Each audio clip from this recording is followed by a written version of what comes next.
नमस्कार विद्यार्थी मित्र, आज हम कक्षा 3 विषय हिंदी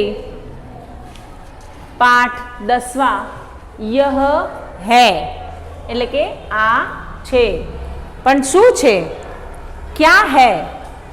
आज हम इस पाठ में देखेंगे कि हमारे नज़दीक कोई भी जो चीज़ है जो हमारे नज़दीक पड़ी हुई है तो उसे हम किस तरह से कहते हैं कि भाई आ शू छे। गुजराती में कि आ शू छे तो आप एम कहीए छे कि आ पेन छे, आ पेंसिल छे। એટલે કે नज़दीक की किसी भी चीज़ को हमें अंकित करने के लिए हम उसे उस आ शब्द यानी कि यह शब्द का उपयोग करते हैं।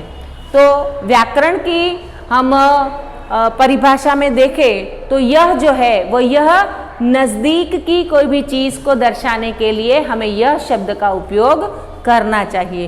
तो हम यहाँ पर कुछ वाक्य ऐसे लिखे हुए हैं जो किसी प्राणी है, पक्षी है, कोई चीज़ है, कोई व्यक्ति है, इसी के नाम पर हमें यह वाक्य दिए गए हैं जिसे हमें दर्शाना है।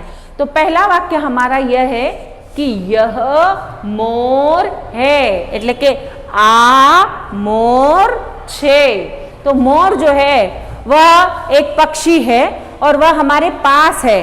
तो पास खड़ा है या बैठा है या नाच रहा है, जो भी कर रहा है, लेकिन हमें उसे दर्शाने के लिए हमें यह कहना है कि यह मोर है। दूसरा वाक्य है यह सिंह है, એટલે કે आ सिंह छे, जंगल का राजा सिंह।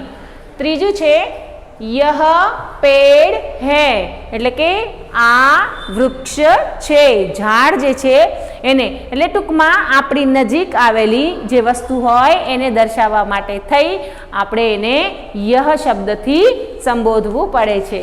ત્યાર પછી છે उसके बाद यह कलम है, એટલે કે आ पेन लेखनी जेने कहेवाय पेन छे।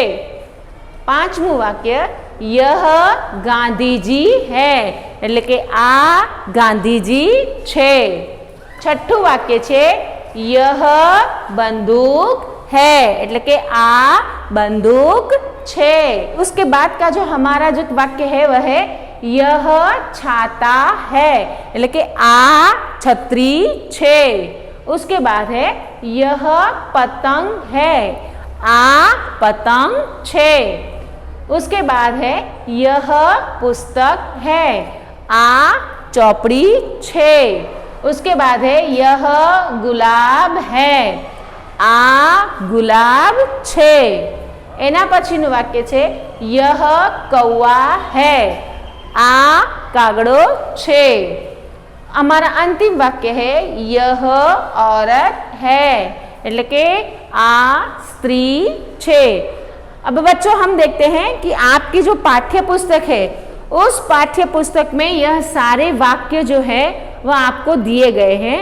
उसमें इस चित्र को देखकर आपको यह वाक्य जो है उसका श्रुत लेखन यानी कि यह वाक्य देखकर पुनः उसे नीचे की लाइन में आपको लिखना है।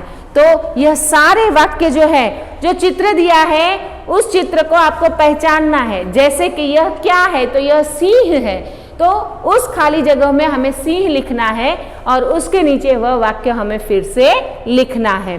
तो बच्चों इस वीडियो में हमें यह सारे वाक्य जो है यहाँ पर मैंने एक बार लिखे हैं, आपको आपकी पुस्तक में पुनः उसे अनुलेखन करना है यानी कि नीचे जो है फिर से लिखना है। तो उसके बाद हम देखते हैं कि ये सारे वाक्य जो है यह वाक्य जो है उसके चित्र अगर आपको आते हैं, जैसे यह मोर है तो मोर का जो वाक्य लिखा हुआ है उसके आगे आपको एक चौरस डिब्बे जैसा बनाकर उसमें मोर का चित्र आपको ड्राइंग करना है। तो यह मोर है तो वहां पर आपको मोर चित्रित करना है। यह सिंह है तो आपको सिंह बनाना है। तो इस तरह से सारे वाक्यों में जो जो चीज़ दी गई है, जैसे मोर के आगे मोर का चित्र, सिंह के आगे सिंह का चित्र, पेड़ के आगे पेड़ का चित्र बनाना है, कलम के आगे कलम आपको मतलब उसको आप ड्राइंग करके दर्शानी है। फिर यह जो गांधी जी है तो गांधी जी का चित्र बनाना है। बंदूक है तो बंदूक का चित्र बनाना है, छाता है तो आपको छाता बनाना है, पतंग है तो पतंग बनानी होगी, पुस्तक है तो पुस्तक ड्रॉ करना है, गुलाब है तो गुलाब का फूल बनाना होगा, और कौवा है तो कौवे का चित्र, और औरत है तो आपको एक स्त्री का चित्र बनाना होगा। तो बच्चों यह सारे शब्द जो है वह आपने जाने समझे और आपको आपकी नोटबुक में लिखकर इसे मुख्य पाठ भी करना है। तो यह है એટલે કે આ છે શું છે? तो यह जो आपको चित्र में दिखाया गया है, यह चित्र में जैसे सारे वाक्य है, यह सारी चीज़ें हैं, तो वह व्यक्ति हो सकती है, चीज़ हो सकती है, या कोई जानवर, इस प्रकार पक्षी भी हो सकता है। तो यह सारे आपको आपकी नोटबुक में लिखना है। अस्तु।